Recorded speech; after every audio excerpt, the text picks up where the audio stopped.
Yes, oh yes. It was proved that I had said that an infant under 6 months old, if seen touching his parts, should not be slapped. That was the chief evidence. But what happened to you when you lost your job in New York? Were you, for instance, did you have another job to go to in America? Well, I didn't know I should have. I was completely ostracized. No newspaper would print a word I wrote. No magazine would print a word. No hall would allow me to lecture in it. So that I was cut off from all my means of livelihood. And I couldn't get any money out of England at that time because of currency regulations. And so I was expecting to starve. I had 3 children whom I was educating, 2 of them at the university, 1 younger. And I expected we should all suffer very badly, and we should have done but for a certain man called Dr. Barnes, who came to my rescue and gave me a job. As a result of that alarming experience, have you felt any permanent resentment against the Americans? Oh, no, none whatever. I think, after all, my father, when he stood for Parliament in a rural constituency in 1868, suffered in exactly the same way, for exactly the same causes. And I allowed myself to reflect that urban New York in 1940 was exactly at the same point in the road towards enlightenment as rural England in 1868. But having made that remark, I felt no further resentment. Do you ever now, in old age, encounter these explosions of anger? Oh, yes. I had a letter from an Anglican bishop not long ago, in which he said that all my opinions on everything were inspired by sexual lust, and that the opinions I'd expressed on this subject were among the causes of the Second World War. Do you think that on the whole the fanatics in the world are more useful or more dangerous than the skeptics? Fanaticism is the danger of the world, and always has been, and has done untold harm. No, I think fanaticism is the gravest danger there is. I might almost say that I was fanatical against fanaticism. But then are you not fanatical also against some other things? You see, now, your current campaign, for instance, in favour of nuclear disarmament, would you encourage your supporters to undertake some of the extreme demonstrations that they undertake, and isn't that fanaticism? I don't think that's fanaticism, no. I mean, some of them may be fanatical, but I do give them support, but not from fanatical reason. I support them because everything sane and sensible and quiet that we do is absolutely ignored by the press. And the only way we can get into the press is to do something that looks fanatical. Do you think it possible that the anti-nuclear campaign may already be a bit out of date in the light of the preparations for bacteriological and biological warfare which we now know are going on? It certainly would be if it was only a campaign against nuclear weapons. But it is in fact a campaign against war. And the momentary argument against war is mainly derived from nuclear weapons. But if they were out of the way, there would be other arguments that would be just as potent. And the fact is that scientific man cannot survive if he is going to continue to make war. I mean, the worst possibility is that human life may be extinguished, and it is a very real possibility, very real. And that is the worst. But assuming that doesn't happen, I can't bear the thought of many hundreds of millions of people dying in agony only and solely because the rulers of the world are stupid and wicked, and I can't bear it. Do you look back to the 19th century on the whole with nostalgia and regret? Well, it all depends upon what you're thinking about.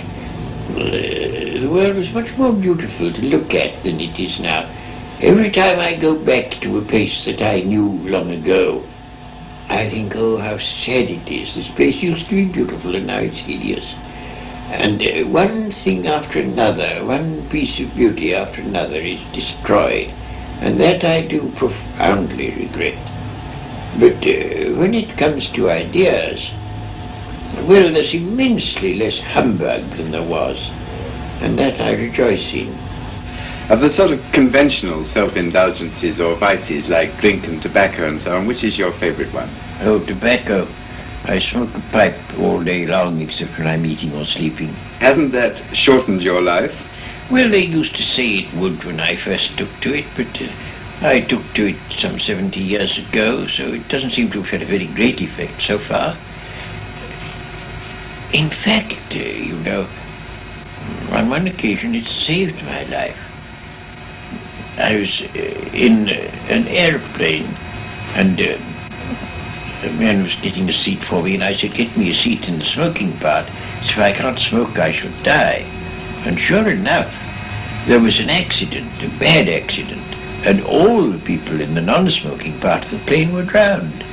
And the people in the smoking part jumped into the Norwegian fjord where we'd landed and were saved, so that I owe my life to smoking.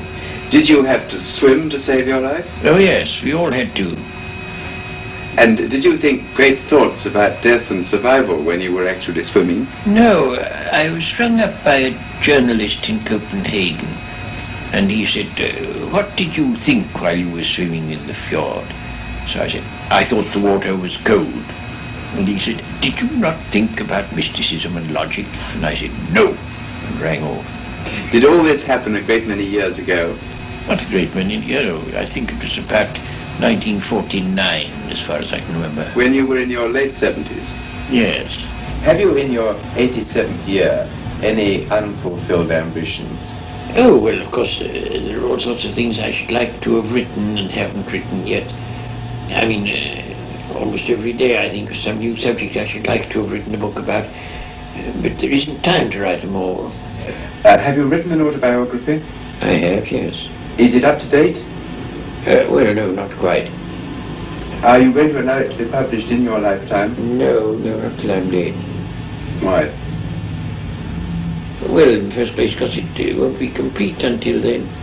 And in the second place, because there are all sorts of things that ought not to be said too soon, and it may even have to wait some time after I'm dead, I don't know.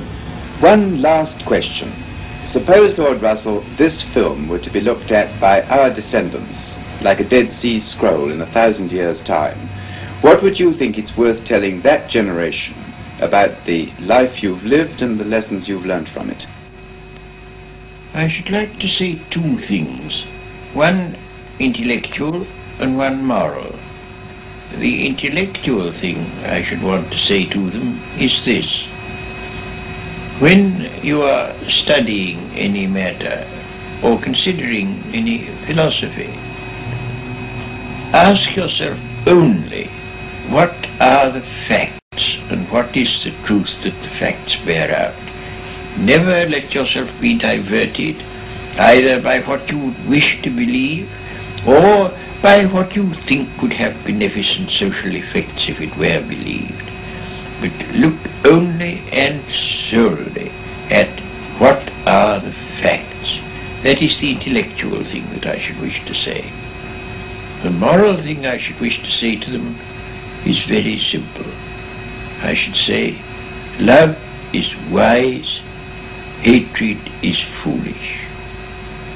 In this world, which is getting more and more closely interconnected, we have to learn to tolerate each other. We have to learn to put up with the fact that some people say things that we don't like. We can only live together in that way. And if we are to live together and not die together, we must learn a kind of charity and a kind of tolerance, which is absolutely vital to the continuation of human life on this planet.